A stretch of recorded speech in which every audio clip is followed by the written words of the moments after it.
dulu harimau Melaya berjalan gagah di rimba, kini dianggar kurang daripada 150 ekor sahaja yang masih hidup di habitat liar.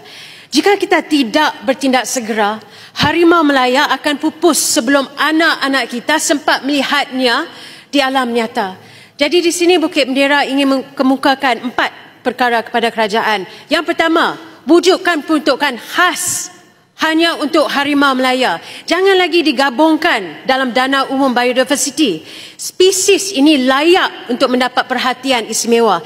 Yang kedua, tingkatkan latihan, kebajikan dan juga laluan kerjaya bagi pegawai penelitian. Kita perlukan pegawai yang bukan sekadar cekap tetapi bersemangat, yang terutamanya berjiwa pejuang.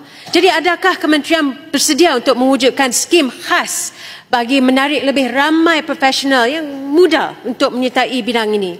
Dan juga yang ketiga, wujudkan kerjasama strategik dengan NGO dan juga institusi antarabangsa. Mereka punya kepakaran, data satelit dan juga rangkaian pendidikan yang kerajaan boleh manfaatkan. Dan akhirnya yang keempat, laksanakan kempen nasional kesedaran awam pemula di peringkat sekolah agar generasi muda faham bahawa melindungi alam sekitar adalah tanggungjawab moral sebagai rakyat Malaysia.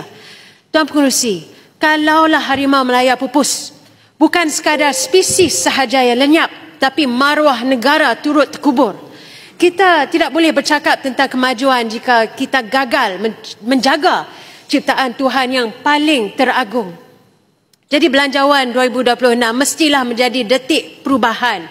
Bukan lagi peruntukan yang rutin, tetapi pengisytiharan perang terhadap kepupusan dan juga kemusnahan awam. Tuan Pengerusi, the greatest threat to our planet is the belief that someone else will save it. Dengan izin.